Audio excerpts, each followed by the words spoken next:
Hi, I'm the Tabletop teacher, and in this video we'll take a closer look at one of the basic elements of Heroclix, attacking. I'll start with the nuts and bolts, and then I'll address the subtleties of modifiers and replacement values. In Heroclix, not every attack your characters make will hit. A dice roll determines the success of an attack. The basics of any attack is as follows. You roll 2 dice, that's your attack roll, and you add the result to your character's attack value. That sum is your attack total. If your character's attack total is equal to or higher than your target's defense value, the attack is successful. This is true for close combat attacks, ranged combat attacks, and some other powers that require an attack roll.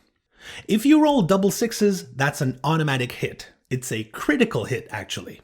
It's as if your character just landed a perfect blow and you'll add 1 to the damage value of your attack.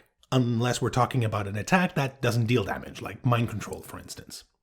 If you roll snake eyes, that's a critical miss. Imagine your character fumbling and hurting himself trying to attack. Boomerang at the back of the head kind of thing.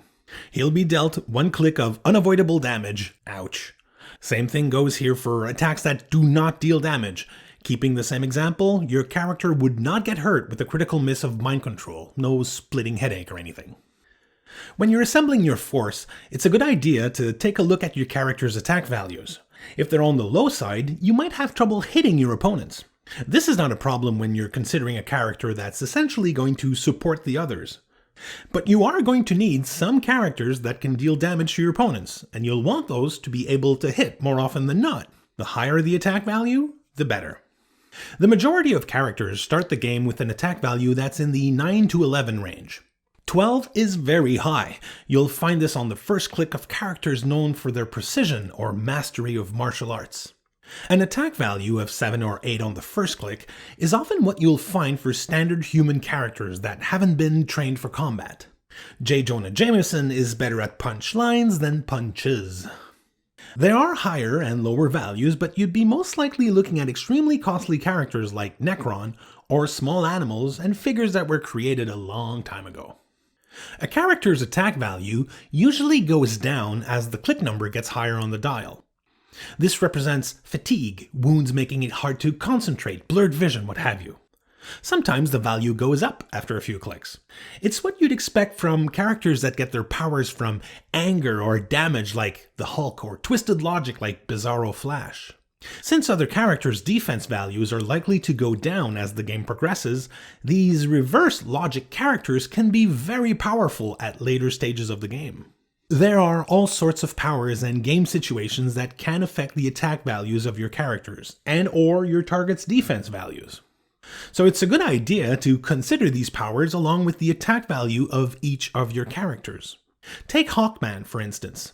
His attack value is already high on the first click at 12, but he also has Close Combat Expert, which means he could raise his attack value up to 14 in some situations.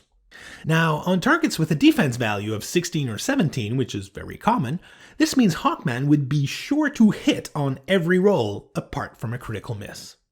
It's important to note that you cannot modify a character's attack value by more than +3, nor can it be lowered beyond -3. Look at Michelangelo here.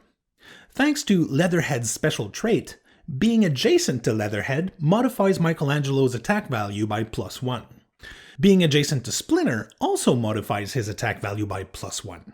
Since Michelangelo has Perplex, he could choose to modify his attack value by another +1, for a total modifier of +3 on his attack. Now, if Baxter Stockman were on his team, he could not use Perplex to add another +1 to Michelangelo's attack value.